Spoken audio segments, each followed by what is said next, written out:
on, people? Welcome back to the match preview as we look ahead to the game against Bournemouth on the weekend. I'm joined by AJ and T for this preview. As always, if you do enjoy the content, make sure to leave a like and subscribe to not miss out on future Palace content. Gents, where to start with this?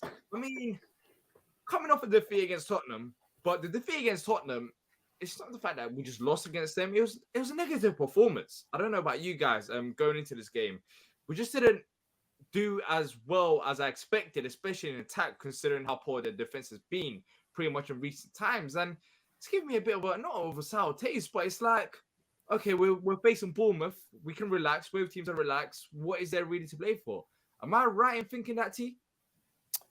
I mean, you're not wrong for thinking that, for sure. I think you look at this match and the remaining ones, is you kind of have to ask yourself what you're going to pull out of them. You know, what is the motivation going into them, or what are the positives or the things that you want to watch the match for?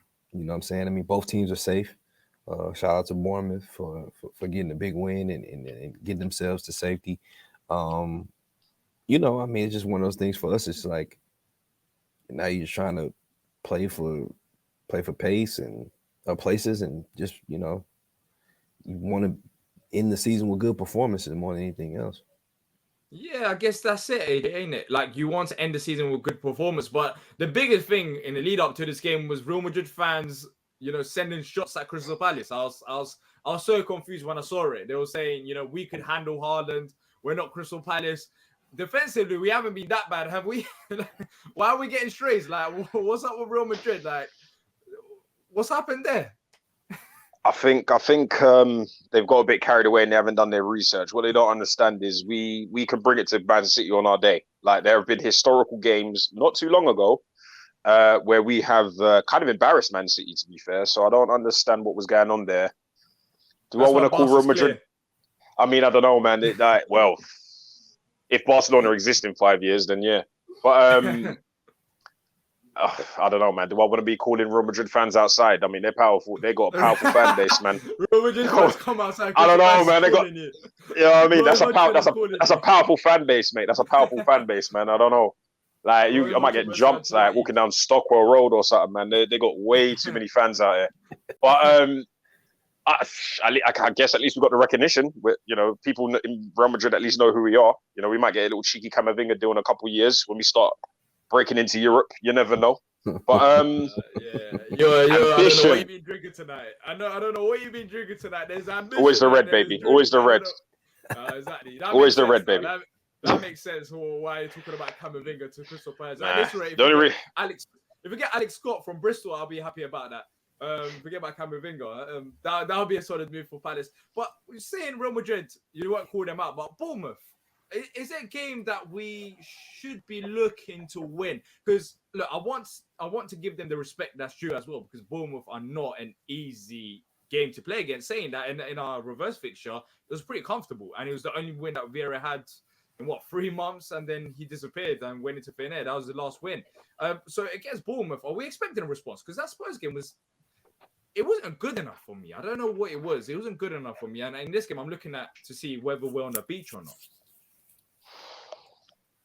You want to go T or? Yeah, I mean, I think to go in with any other expectation other than to perform well and get a win is unacceptable, to be quite honest with you. I mean, I think that's got to be the goal, to perform better than we did against Tottenham, to beat a team that's below us in the table.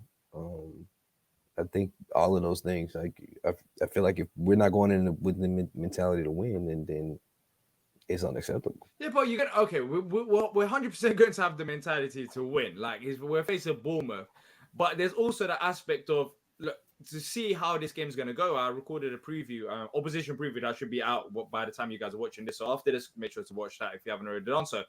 But it could be a game of, I don't know how to see it, AJ, but it could be a game that could go 2 different ways. You could see 2 teams that stayed up that could easily just relax and, you know, be comfortable about it. Or it could be 2 teams that stayed up and might think, you know what, let's go for it. Let's just have an attacking game. in terms of Palace's attackers, this game should suit us a bit more. And I guess what I'm trying to say is I'm expecting a bit more from them because against Tottenham, the Wilf, the Ezes, the Elises, I just don't know what it was. Maybe Tottenham were good enough, which was just too good for us. But what is it in this game that you're looking forward to the most? I think it's quite interesting you bring up the attacking play because this will be one of the only times sort of going into the end of the season that we will potentially have that attacking formidable Wilf, Elise, Eze, and whoever plays up front at this point. I think one key thing we're forgetting is there are still points and millions of pounds on the line between places. Highest place we can finish, where when I looked at the league table earlier on today, is 10th. The differential between 10th and I think it's as low as 15th we can finish. That could be something like 10, 15 million pounds difference in terms of prize money, which can go towards our rebuild or whatever we are cooking in the summer. I believe that the fans, the ones that can turn up, because obviously there is a massive strike going on the weekend. Yeah. So traveling to the game will be quite interesting in terms of who can and can't turn up or how they get there. But that's if the tickets work when they get there. Because that's there's that as well. Well, imagine traveling all that way with no trains, and then afterwards. If you're gonna travel all that way, travel all that way early, lads and ladies. Depending on I don't know, but I think the fans will be up for it. I don't want to be traveling out with rainy weather, sitting there and the boys don't respond to what we give them. I think we have to battle for as hard and high up the table as possible because I think that will just be positive momentum going into the summer. And I would be very surprised if that's something Roy's not channeling into the guys. I know we haven't, or I certainly haven't seen anything in terms of press releases from the club yet because, normally it's that time of the week where you start seeing the training photos, you start seeing the players smiling, you start seeing those corny YouTube videos when they're asking them dumb questions. We haven't had any of that. So it's kind of hard to tell or gauge where the team or the players are at. But we are talking about vast sums of money here in terms of finishing places. And I still want to finish above Chelsea and Fulham. Why not? Yeah, look, about that, T, we dropped back down to 12. I'm tired of saying 12. Honestly, just end the season. I don't want to say 12 anymore. I am tired. It's been like the same thing for the last, God knows how many previous, for the last 4 months. We've been just talking about 12. I mean, we were 11th for like one game. And then afterwards, back to normal. And we have a poor performance against Tottenham. But right now we are 12th and we're only 2 points behind Chelsea. And AJ made a very good point. I mean, if we do lose this game, we'll be below Bournemouth. And I guess if we get a draw, we could also drop below Wolves as well, depending on how results go against us. And West Ham are not too far away as well. So is it a case of just, trying to catch up to Chelsea or trying to keep 12? Because at this rate, I don't know if I want to. Of course, it would be nice to finish above Chelsea, but if we keep 12th and finish the season there, I think that would be success at this rate, considering where we've been all season long. Anything below 12 might be a bit disappointing. Mm-hmm. It's kind of like, I guess you say like a sub goal almost. It's like my sub goal for us is to finish above Chelsea. You know what I'm saying? Just because it's just something that little piece of that small victory that you can always claim. You look back on this season, the 22-23 season, it's like, yeah, we finished above Chelsea that year. You know what I'm saying? That was the highlight to a lot of people. You know what I'm saying? So it's kind of like a little bit of a sub goal in a way, I guess so in that aspect. But in honesty, you finish above. Well, think about it. You're talking about like the a lot of the London clubs. You finish above Chelsea. You finish above West Ham in the same year. Yeah, that'll be sort of. But then again, okay, we're talking this as fans. What about as players? Like, do we genuinely care that much about finishing above Chelsea? Because if I'm a player right now, in all honesty, I don't know about you guys. If I'm a player right now and we stayed up, yeah, I might go out to have fun there, but I'm not gonna go out to have fun there and put my body on the line just to finish above Chelsea. If I'm a player though, I'm definitely trying to finish up as high as possible because there's probably incentives within my contract that gets me more money the higher our team finishes. You know what I'm saying? Especially like you talk about finishing 10th place. You know what I'm saying? Like AJ said, that's considered top half. So there might be a top half clause in most of those guys' contracts where they get a bonus for finishing that high. Yeah, that's the thing. It's like we don't know about it, but you'd think so because there must be a financial incentive to absolutely where you finish between 10 to 15 for the same reason the club if there gets the isn't a money. contract. even if there isn't a contract, I think the club just speaking to the players might be worth a go. Do you get it? It might be worth a go to speak to them to keep them motivated to the end of the season, because we don't even know if Wilf's going to be at the club next season. And that's the thing. You're talking about a player out of contract, and the last thing that's probably on his mind is to get another injury, as well as to enjoy himself at Palace as well. So it's like so many ifs and buts there. But talking a bit about Brentford now, we were linked with one of those players, Semenyo. I remember talking about him on Palace News as well. People frustrated we didn't get him, but he hasn't really done as well as some of us may have expected. Have you been surprised by it, AJ? Was he one of those who wanted Semenyo at Palace? He was one I wanted, 100%. Semenyo. I guess it's all about systems. I think Bournemouth played to a certain style in a certain way and to a certain strength. And I think that when we were linked with Semenyo, all my head was telling me was, I can picture him in our squad and I can picture him doing this. I can picture him doing that. He was an alternative forward. Has he had a ton of opportunities at Bournemouth? Ask a Bournemouth fan, because I don't know. But the return I've seen out of it is obviously 1 goal since January. That's still about the same as Mateta and maybe 1 or 2 behind Edward. So, yeah, it's not a good bracket. It's ifs and buts. It's a hard bracket. I'll tell you what, though, I am sold on this idea of being able to brag about finishing above Chelsea. I think T sold that to me, actually. Because I've got a lot of friends and family that support Chelsea, and you know what I mean. Just being able to, remember, let's be real, bro. You spent 500 million. We finished above. Okay, all right. AJ, right, that little stick and twist, man. I like it. I like it. The stick is that twist works if you're having a very good season and you finish above Chelsea, but Chelsea fans will just look at you and just laugh, be like, all right, cool, we're having one of our worst seasons, and you just finished at 2 points. And that's I don't care. We finished. I'm still taking it. I'm still taking it. I'm taking it. Yeah, y'all spent 500 million. It shouldn't have been. It shouldn't have been a bad season. It shouldn't have been a bad season. Yeah, you can laugh about it, but let's be honest. It's not like Chelsea fans will just. It'll be easy to hit back. Like, I don't know. I don't think they'll be offended. Listen. I'll be real. D, listen. I'll be real. D, listen. I'm a petty man. All right, and I do petty things. Well, but I will use that like a battering ram, mate. I'll rinse that for at least the next 12 months until the end of the season next year. No Chelsea man can talk to man. I'll become so powerful. I'll be like, listen, big man, you can't even talk to man when you're below. Like, oh well. Yeah, when you and the way T said it to me, he sold it to me. He said it to me. He sold it to me. D, I got the perfect comparison for you because you may not understand this.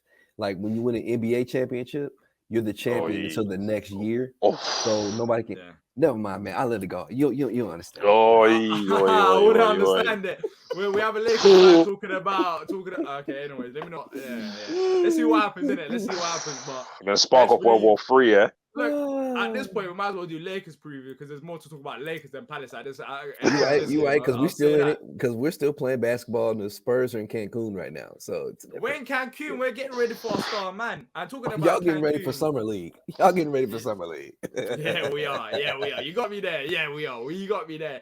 But so what you're basically, what you're basically saying is Spurs are basically Millwall at this point. Let's up there. We got a better class. Actually, about the same thing, innit? As well. We can laugh about Millwall as well. that lasting, I'm not destroying. Gonna drag them that far. I'm not going to drag them that far. Yeah. They got the same amount of trophies this year and wins this year, innit? Just saying, you know how mad that is? Hold up. Do you know how mad that is what happens to Millwall? Like, let's take a moment to actually laugh at Millwall. He's drawing the line. Millwall's the line. No one's safe from me. No one. Yeah, that's anybody can get the smoke.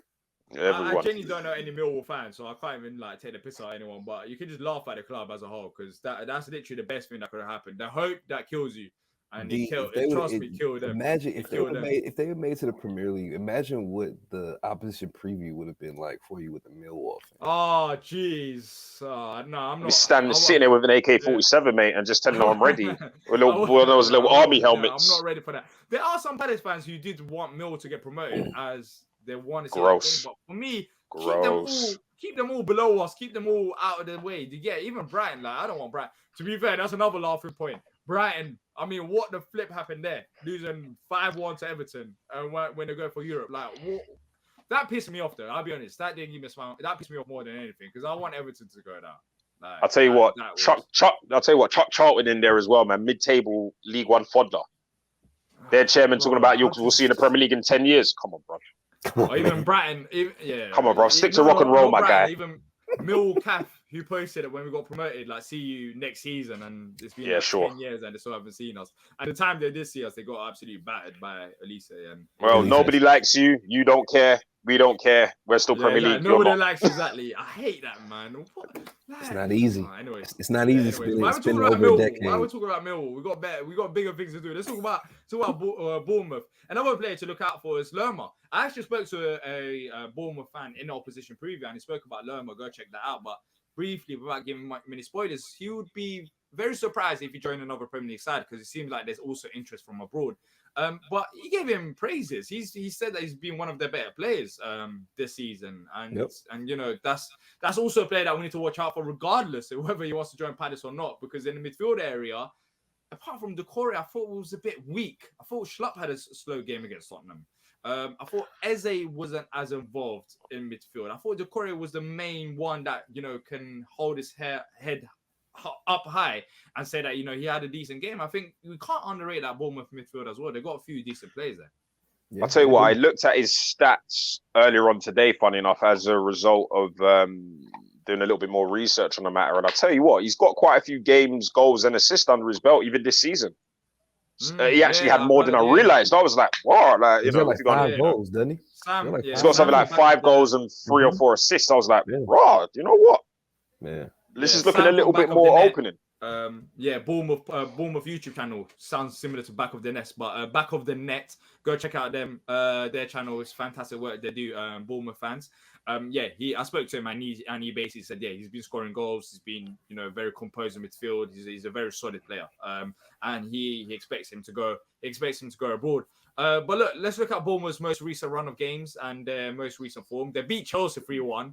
So we're laughing at... No, actually, they lost to Chelsea. It's only Chelsea, mate. Like, it's only Chelsea. They lost to Chelsea 3-1. So that was, I guess, a bit of a shock, because no one really expected Chelsea to win a game till the end of the season. They've had some interesting results, though, along the way. I know they lost to Chelsea 3-1. They beat Leeds 4-1, which we beat Leeds 5-1. Beat Southampton 1-0. Lost 4-0 to West Ham. I mean... I think they're beatable. I think they are beatable. But I guess it depends on the Palace side that turn up. If it's the Palace side that was against Tottenham, then forget about it, because that Palace side just... It's not even the fact that we played bad. It just seemed like we just weren't really up for it. You get it? That's the thing that... It was such a boring game. Yeah. In this game, just for the love of God, just make it exciting. If you're going to score... If you're going to, play the game, at least score an own goal or something, or just make it something exciting, because that Tottenham goal is absolutely dreadful to watch. It just made me realize that let's just end the season. Yeah, you want to be a fun and open match. I mean, I think that there's no reason for it to not be fun and open match. I know there's position for league spots, but go for it. Do you get it? Like, go for that 10th spot if you really want that 10th spot, 11th spot. Don't sit back for it. And I'll be honest, Roy kind of annoyed me and what he said after the game in terms of giving too much respect to Tottenham. I think he spoke about, Tottenham spending millions of pounds on their players. And that mentality is the biggest thing that worries me about Roy. I'm not going to come here slate Roy, but it's the fact that we approach the game, it seems like with Roy thinking we're facing Tottenham at big clubs. That's why, we can't be the usual Palace. Whereas on paper, when you look at it, Tottenham, based on recent form, they haven't been that great. So that negativity wasn't... But I don't think he will look at Bournemouth like that. Let's just say that. I don't think he will look at Bournemouth like that. But that kind of... it's just like, why would you say that? Why would you say that about Tottenham? Yes, they spent a lot of money, but they're lacking confidence. We should have approached the game thinking that we could get something out of this game. But it's happened. It is what it is. But let's talk about score predictions then. We spoke about quite a bit. We spoke about Millwall, Brighton, Bournemouth, like 3-4 other teams. But score predictions. How do you see it's going? Because at home, you expect Palace to have a bit of comeback. I'm expecting a few more goals. Maybe 2-0 Palace for me. I'm going to go for 2-0 Palace, even though I think I said 1-0 in opposition preview. That could happen, or 2-1 Palace. I can see us getting a win in this game. I can see us, bouncing back. But for you, AJ? 3-0 Palace. 3-0. I mean, we've had a 5-3 before. T, are you going that far, or? I was deciding. I had 3 for the season. I had both teams had nothing to play for. And I I had 3 for Palace. I had 3 for Palace. I just wasn't sure if I wanted to give Johnston the clean sheet or not. So I'll say 3-1 Palace. Well, that's a bit of rarity, ain't it, though? That's been like a bit of a talking point. I guess we haven't spoken about it now as much because, you know, we're going to speak about Johnson and a lot of times coming into the season. It's going to be a main talking point. But he hasn't really kept the clean sheet. He kept the clean sheet against Southampton. He's got 2, hasn't he? He had 2 out of his first 3. Everton. 3 out of his first 4 Everton. or something like that. No, Everton and Southampton. So, yeah, I mean, we've even against Tottenham. Not to say that some of those goals were his fault, or you know what I'm saying, but you know. Yeah, it wasn't, but it's raised question marks, hasn't it, though, about whether he's commanding in his box or not. I think that's the biggest thing. But yeah, he saved us many times as well, so I'm not going to go on a select Johnson. But anyways, we went a bit off track. So what do you go for, T? I say 3-1. 3-1 Palace. We've got 3-1 Palace. AJ? 3-0. What do you say? 3-0. 3-0, 3-1, 2-0. You know the way we're talking about this game, it's going to be like 2-0 Bournemouth. But hopefully that doesn't. Exactly. Hopefully that doesn't. Speak for yourself, mate. What? Whoa. No. I'm joking. It's not going to happen. That's not going to happen. I'm actually, funny enough, I'm confident about this game. But my confidence doesn't mean anything because we literally got nothing really to play for apart from league finishes. So let us know what you guys think ahead of the game in the comment section down below. Are you optimistic? Are you tired of this season? Are you looking forward to this game? Let us know your thoughts in the comment section down below. If you have enjoyed it, make sure to leave a like and subscribe. And until next time, up the palace.